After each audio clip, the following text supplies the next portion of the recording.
5 வயது சிறுவனுடைய உயிரை காப்பாத்திய அரசு மருத்துவர்கள். அவங்க தைரியம் சொன்னாங்க, இருந்தாலும் எங்களுக்கு ஒரு பயம். எங்களுக்கு ஒரே குழந்தை தான், இருந்தாலும் எங்களுக்கு பயம். ஏன்னா டாக்டர்ஸ் எல்லாருமே ரொம்ப ரிஸ்க் எடுத்து கன்னத்துல குத்தி மூளையுடைய அடிப்பகுதி வரை துளைத்திருந்த கத்திய வெற்றிகரமா எடுத்திருக்காங்க. ஒரு 5 வயது குழந்தை கன்னத்துல கத்தி குத்தப்பட்ட நிலையில எடுத்துட்டு வந்தாங்க. அதாவது இது வந்து கத்தியானது கன்னத்துல குத்தப்பட்டு அடி மண்டையை டச் பண்ணி அந்த வெசல் வரைக்கும் வந்திருக்கு. Anterior end of cavernous sinus வரைக்கும் உள்ள வரைக்கும் வந்திருக்கு. காப்பாத்தி கொடுத்த எல்லா டாக்டர்ஸ்க்கும் ரொம்ப ரொம்ப தேங்க்ஸ் பண்றேன். நீங்க எங்களுக்கு காட் மாதிரி, ஏன்னா எங்க குழந்தைய திருப்பி கொடுத்துருக்கீங்க. ரொம்ப ரொம்ப நன்றி.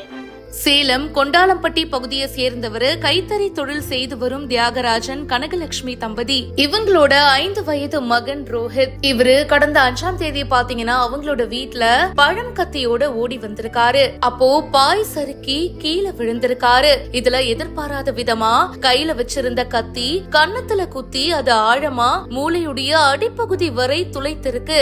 இத பார்த்து அதிர்ச்சி அடைந்த பெற்றோர் உடனடியா ஹாஸ்பிட்டலுக்கு கூட்டிட்டு போயிருக்காங்க. சேலம் அரசு மருத்துவமனையில செக் பண்ணி பார்த்திருக்காங்க, ஸ்கேன் பண்ணிருக்காங்க. அப்போ அந்த கத்தி மூளையில இருக்கிற ஒரு பெரிய ரத்த நாளத்தை தொட்டுட்டு இருக்கிறது ஸ்கேன் மூலியமா தெரிய வந்திருக்கு. உடனடியா மருத்துவர்கள் அறுவை சிகிச்சை பண்ணிருக்காங்க. ரத்த நாளத்துக்கு சேதம் ஏற்படுத்தாம வெற்றிகரமா அந்த கத்திய ரிமூவ் பண்ணிருக்காங்க. மருத்துவ குழுவினருக்கு மருத்துவமனை முதல்வர் தேவி மீனால் தன்னுடைய வாழ்த்துக்களை தெரிவிச்சிருக்காங்க. அந்த கத்திய அப்படியே ரிமூவ் பண்ணாம பெற்றோர்கள் கொண்டு வந்திருக்காங்க. சோ அதனால இந்த சர்ஜரி சக்சஸ்ஃபுல்லா முடிஞ்சிருக்கு அப்படின்னு குறிப்பிட்டிருக்காங்க.